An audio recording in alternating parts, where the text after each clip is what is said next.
Iran Israel के बीच चल रही जंग के साथ साथ दुनिया के कई देशों में पेट्रोलियम संकट पैदा हो गया है। ऊर्जा के क्षेत्र में भी काफी कमी देखने को मिल रही है और यही वजह है कि अलग अलग देश अपने अपने देशों में अलग अलग कदम उठा रहे हैं। कहां कितना संकट है, सब कुछ आपको इस वीडियो में बताएंगे। नमस्कार, बहुत स्वागत है आपका न्यूज 18 का डिजिटल प्लेटफॉर्म आप देख रहे हैं। मैं हूं आपके साथ ऋतु सिंह।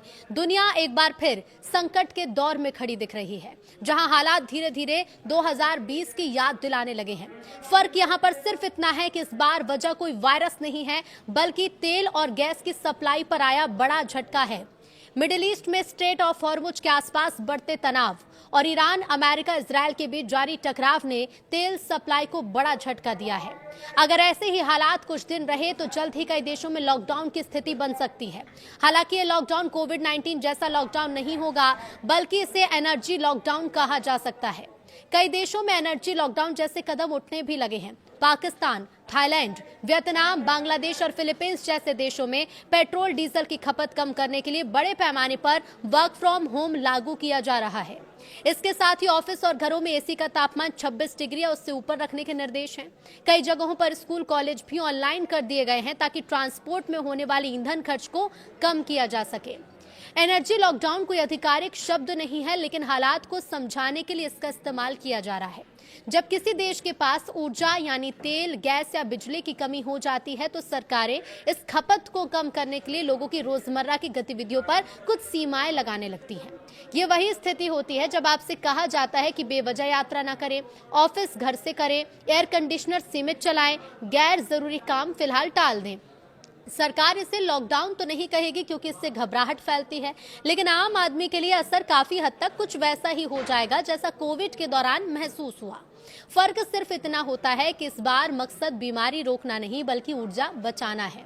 हालांकि भारत में फिलहाल बिजली सप्लाई की कोई कमी नहीं है, इसलिए बिजली के इस्तेमाल पर कोई रोक नहीं होने वाली। प्रभाव पेट्रोल, डीजल, एलपीजी, पीएनजी और सीएनजी पर सबसे ज्यादा दूसरे देशों में देखने को मिल रहा है।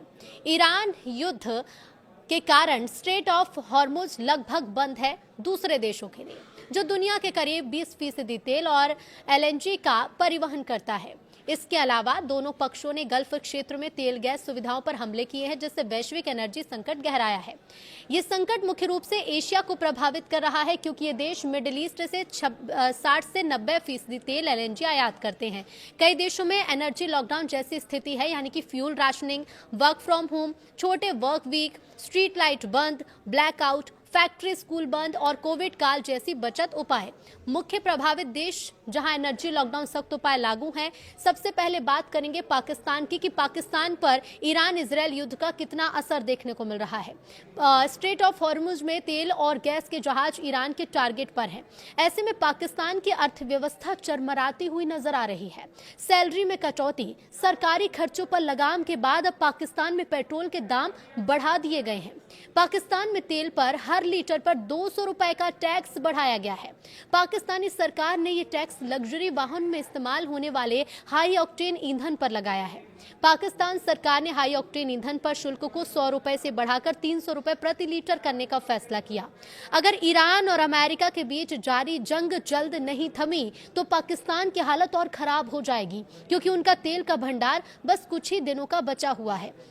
पाकिस्तान में भारी संकट देखने को मिल रहा है। पाकिस्तान अपने पेट्रोलियम आयात का लगभग 70% हिस्सा मिडिल ईस्ट से ही मंगाता है।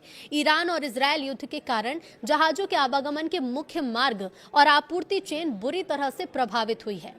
स्ट्रेट ऑफ हॉर्मुज में पाकिस्तान के तेल और गैस वाले टैंकर फंसे हैं। ईरान उसे निकलने भी नहीं दे रहा, जिसकी वजह से पाकिस्तान पर ऊर्जा संकट के बादल मंडराने शुरू हो गए हैं। अगर स्थिति नहीं सुधरी तो पाकिस्तान के हालात कितने खराब हो सकते हैं, उसकी सिर्फ कल्पना ही की जा सकती है। पाकिस्तान में ऊर्जा संकट इसलिए भी गहराता नजर आ रहा है क्योंकि उसके पास कोई बड़ा तेल भंडार नहीं।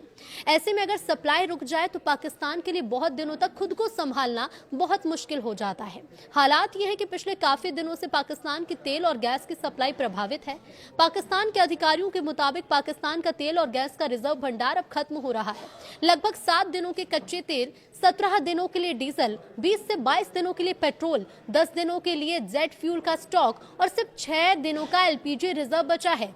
ऐसे में अगर पाकिस्तान को किसी देश से तेल और गैस की आपूर्ति नहीं की गई तो उसकी मुश्किलें काफी बढ़ जाएंगी। ऊर्जा संकट से निपटने के लिए पाकिस्तान ने कई कड़े कदम उठाए हैं। पाकिस्तान की ARY न्यूज एजेंसी के मुताबिक पाकिस्तान ने रविवार को हाई ऑक्टेन ईंधन की कीमत में 200 पाकिस्तानी रुपए यानी PKR की वृद्धि करने का फैसला लिया, जो पहले 100 पाकिस्तानी रुपए से बढ़कर 300 पाकिस्तानी रुपए हो जाएगा। अब बात करते हैं फिलीपींस की। फिलीपींस में 4 दिन का वर्क वीक रखा गया है। फ्यूल बचाने के लिए गैस स्टेशन बंद होने लगे हैं। ईंधन आपूर्ति बाधित होने और अर्थव्यवस्था पर पड़ रहे व्यापक असर को देखते हुए फिलीपींस ने राष्ट्रीय ऊर्जा आपातकाल की घोषणा कर दी है। राष्ट्रपति फर्डिनेंड मार्कोस जूनियर ने मंगलवार देर रात कार्यकारी आदेश जारी कर ऐलान किया। सरकार के मुताबिक ईंधन आपूर्ति में भारी कमी का खतरा मंडरा रहा है। राष्ट्रपति मार्कोस ने कहा कि ऊर्जा आपूर्ति की स्थिरता बनाए रखना, आर्थिक गतिविधियों को जारी रखना और जरूरी सेवाओं की निरंतरता सुनिश्चित करना बहुत जरूरी है। बुधवार को टेलीविजन संबोधन में मार्कोस ने बताया कि आदेश एहतियाती कदम के रूप में उठाया गया ताकि सरकार को ऊर्जा आपात स्थिति से निपटने के लिए अधिक विकल्प मिल सके। उन्होंने विश्वास जताया कि देश के पास मौजूदा 45 दिन के तेल भंडार के अलावा भी तेल की निरंतर आपूर्ति सुनिश्चित की जा सकेगी और अगले बुवाई मौसम तक उर्वरक की पर्याप्त उपलब्धता बनी रहेगी। गौरतलब है कि फिलीपींस ने आखिरी साल 2020 में कोविड-19 महामारी के दौरान राष्ट्रीय आपातकाल घोषित किया था। 45 दिनों का तेल भंडार फिलीपींस के पास बचा हुआ है। ईरान युद्ध को देखते हुए कई देश तेल संकट से निपटने को उपाय कर रहे हैं, लेकिन फिलीपींस औपचारिक रूप से राष्ट्रीय ऊर्जा आपातकाल घोषित करने वाला पहला प्रमुख देश बन गया है। इस महीने फिलीपींस की मुद्रा पेसो एशिया की सबसे खराब प्रदर्शन करने वाली मुद्रा में रही, जिसमें करीब 4% की गिरावट हुई। शेयर बाजार में भी लगभग 9% की गिरावट आई। देश अपना लगभग सारा तेल मध्य पूर्व से आयात करता है। रिपोर्ट के मुताबिक 20 मार्च तक उनके पास 45 दिन का ही तेल भंडार था। राष्ट्रपति मार्कोस ने मंगलवार को बातचीत में ये चेतावनी दी कि जेट ईंधन की कमी के कारण विमानों की उड़ान रोकना एक स्पष्ट संभावना है। फिलीपीन एयरलाइंस के अध्यक्ष ने बुधवार को बताया कि कंपनी ने जून के अंत तक अपनी ईंधन जरूरतें पूरी करने के लिए पर्याप्त स्टॉक सुरक्षित कर लिया है, लेकिन उसके बाद की स्थिति अनिश्चित बनी है। राष्ट्रपति विशेष समिति का गठन भी करेंगे। आपातकाल की घोषणा के तहत राष्ट्रपति एक विशेष समिति बनाने जा रहे हैं जो ईंधन, भोजन, दवाइयां, कृषि उत्पाद और अन्य आवश्यक वस्तुओं की उपलब्धता और वितरण सुनिश्चित करेगी। ये समिति ऊर्जा प्रबंधन के उपाय की निगरानी के साथ प्रभावित क्षेत्रों और उपभोक्ताओं को सहायता पहुंचाने का काम भी करेगी।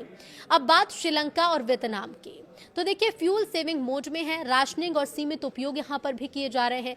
ईरान पर अमेरिका इजरायली हमलों के बीच श्रीलंका की तटस्थ रहने की कोशिश है। उसकी विदेश नीति के लिए ये एक अहम परीक्षा बन गई है।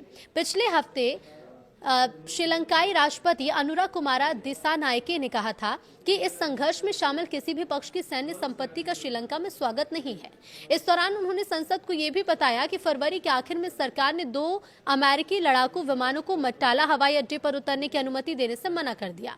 इसके साथ ही 3 ईरानी नौसैनिक जहाजों को श्रीलंका में लंगर डालने के अनुरोध को भी ठुकरा दिया। श्रीलंका आजादी के बाद से ही एक गुटनिरपेक्ष तटस्थ देश रहा है। हालांकि इसका प्रमुख कारण किसी भी दूसरे शक्तिशाली मुल्क द्वारा भाव न दिया जाना भी था।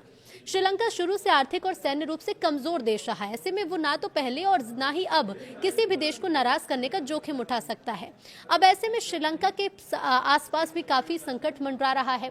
श्रीलंका में भी उद्योगों के लिए खासतौर पर पश्चिमी देशों के बाजारों पर निर्भरता है।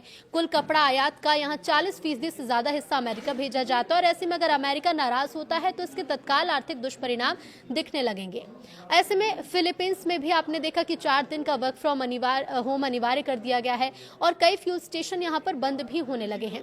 अब बात कर लेते हैं बांग्लादेश की कि बांग्लादेश पर इस संकट का कितना प्रभाव है। तो यहां पर फ्यूल राशनिंग, पेट्रोल डीजल सीमित कर दिए गए हैं। अस्थायी ब्लैकआउट है। यूनिवर्सिटी कैंपस बंद है। रमजान की छुट्टियां पर यहां पर बढ़ा दी गई हैं। गारमेंट फैक्ट्री में बिजली की बचत की जा रही है। ईरान इजरायल युद्ध का बांग्लादेश पर काफी गहरा नेगेटिव असर देखने को मिल रहा है, जिससे ईंधन की भारी कमी और महंगाई बढ़ गई है। मार्च 2026 तक जेट ईंधन की कीमतें 80% से ज्यादा बढ़ गई। ऊर्जा संकट के कारण पेट्रोल पंप पर लंबी लाइन देखी गई। इस संकट से बांग्लादेश की जीडीपी में 3% तक की गिरावट भी आशंका है। बांग्लादेश पर युद्ध के प्रमुख प्रभाव क्या है? तो देखिए, सबसे बड़ा है तो ऊर्जा संकट। हॉर्मुज जल डमरू मध्य में व्यवधान के कारण, जो बांग्लादेश के लिए एलएनजी और तेल का प्रमुख मार्ग है, ईंधन की आपूर्ति बाधित हुई है। महंगाई में यहाँ काफी उछाल देखने को मिल रहा है। जेट ईंधन की कीमतों में 111% तक की कुल वृद्धि देखी गई है और आर्थिक दबाव भी बढ़ रहा है। ऊर्जा की कमी के कारण देश भर में बिजली की खपत कम करने और विश्वविद्यालयों को बंद करने जैसे उपाय अपनाने पड़े हैं। शिपिंग और व्यापार पे भी असर दिख रहा है। तो शिपिंग में व्यवधान और उच्च बीमा लागत के कारण बांग्लादेश के लिए कच्चे माल का आयात महंगा हो गया है। अब ऐसे में दक्षिण कोरिया पर इस युद्ध का क्या असर? तो यहाँ पर क्राइसिस मोड है, इमरजेंसी टास्क फोर्स बना दिया गया है, सबसे खराब स्थिति के लिए तैयारी है। मार्च 2026 में ईरान और इजरायल के बीच बढ़ते तनाव और युद्ध का दक्षिण कोरिया की अर्थव्यवस्था और यहाँ की ऊर्जा सुरक्षा पर काफी गहरा प्रभाव पड़ा है। दक्षिण कोरिया अपनी ऊर्जा जरूरतों के लिए मध्य पूर्व पर ही ज्यादा निर्भर है। अब इसके कारण ये संकट उसके लिए एक बहुत बड़ी चुनौती है। शेयर बाजार में यहाँ ऐतिहासिक गिरावट दर्ज की गई है। शुरुआती दिनों में दक्षिण कोरिया के मुख्य स्टॉक इंडेक्स KOSPI में भारी गिरावट देखी गई। द डिप्लोमेट के मुताबिक 4 मार्च 2026 को 12% से ज्यादा की गिरावट आई, जो ऐतिहासिक गिरावट थी। मुद्रा और मुद्रास्फीति में तो देखिए दक्षिण कोरियाई मुद्रा वून का मूल्य गिरकर लगभग 1500 प्रति अमेरिकी डॉलर पर पहुंच गया है। ऐसे में यहाँ पर मुद्रास्फीति का दबाव भी काफी बढ़ा है। ऊर्जा संकट और तेल की कीमतों में भी बदलाव है। दक्षिण कोरिया अपना कच्चा तेल जरूरतों का लगभग 70% मध्य पूर्व से आयात करता है। हॉर्मुज जल डमरू मध्य के बंद होने की आशंका ने ईंधन की कीमतों को बढ़ा दिया है। सरकार ने स्थिति को संभालने के लिए 1997 के बाद पहली बार पेट्रोलियम उत्पादों पर प्राइस कैप लगाने जैसे कड़े कदम उठाए हैं। इंडोनेशिया पर भी इस युद्ध का अच्छा खासा प्रभाव देखने को मिल रहा है। और देखिए यहाँ पर जल्द खत्म होने वाले हैं, बचत उपाय किए जा रहे हैं। ईरान इजरायल युद्ध का इंडोनेशिया की अर्थव्यवस्था पर काफी नेगेटिव इफेक्ट देखने को मिल रहा है, जिसमें मुख्य रूप से ईंधन आयात लागत में वृद्धि और महंगाई का खतरा शामिल है। तेल की कीमतों में तेजी के कारण इंडोनेशियाई सरकार ने वित्तीय घाटे से बचने के लिए लगभग 80 ट्रिलियन रुपया की बजट कटौती की योजना बनाई है। ईंधन की यहाँ पर ऊंची लागत हो रही है। तेल की कीमतों में वृद्धि से इंडोनेशिया पर आर्थिक बोझ बढ़ा है। देश अपनी ऊर्जा जरूरतों का एक बड़ा हिस्सा यहाँ आयात करता है। कच्चे तेल की कीमतों में तेजी से देश में आयातित महंगाई का डर बढ़ गया है।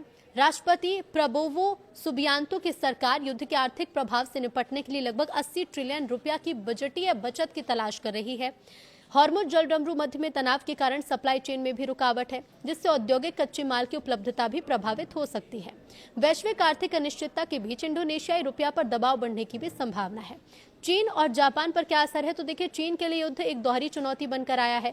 यहाँ चीन अपनी कुल समुद्री कच्चे तेल की जरूरतों का लगभग 13 से 14% ईरान से आयात करता है। युद्ध के कारण ईरान से होने वाला 10 लाख से 14 लाख बैरल प्रतिदिन का तेल आयात प्रभावित हुआ है। यहाँ कच्चे तेल की कीमतों में उछाल से चीन के विशाल पेट्रोकेमिकल उद्योग की लागत बढ़ गई है, जिससे प्लास्टिक उर्वरक जैसे रसायनों के दाम भी बढ़ गए हैं। महंगाई का खतरा भी है। चीन जो अब तक मंदी से जूझ रहा था, अब यहाँ खराब मुद्रास्फीति का खतरा मंडरा रहा है, जिससे आम जनता की क्रय शक्ति कम हो रही है। और ऐसे में चीन के साथ साथ जापान में क्या असर है? तो जापान की अर्थव्यवस्था जो पहले से कमजोर थी, येन से जूझ रही थी, इस युद्ध से और भी ज्यादा संकट में आ गई है। जापान अपनी जरूरत का 90% से ज्यादा कच्चा तेल मध्य पूर्व से आयात करता है, जिसका बड़ा हिस्सा हॉर्मुज जल डमरू मध्य से होकर ही गुजरता है। अब इस रास्ते में रुकावट से जापान में भी ईंधन की भारी किल्लत हो गई है। खाद्य पदार्थों पर भी यहाँ प्रभाव पड़ रहा है और इसके साथ ही साथ आर्थिक मंदी का जोखिम भी यहाँ पर मंडराने लगा है। यूरोप में गैस की कीमतें बढ़ गई हैं। नई एनर्जी क्राइसिस की आशंका है, राशनिंग की संभावना है। अफ्रीका जैसे केन्या, मिस्र में फ्यूल कीमतें बढ़ गई हैं। महंगाई बढ़ी है। कुछ देशों में रात 9 बजे तक दुकानें अब बंद कर दी जा रही हैं। गल्फ देश यानी कतर, यूएई, सऊदी, कुवैत में खुद हमलों से प्रभावित हैं। प्रोडक्शन यहां कम हो गया है, लेकिन ये उत्पादक भी हैं। इधर इंटरनेशनल एनर्जी एजेंसी यानी कि IEA ने इसे इतिहास का सबसे बड़ा एनर्जी डिसरप्शन बताया है। तेल कीमतें 100 से 120 प्रति बैरल तक पहुंच गई हैं। अब ऐसे में वर्क फ्रॉम होम, धीरे ड्राइविंग, गैस स्टोव कम उपयोग, फैक्ट्री बंद करने जैसी अपीलें दूसरे देशों में की जा रही हैं।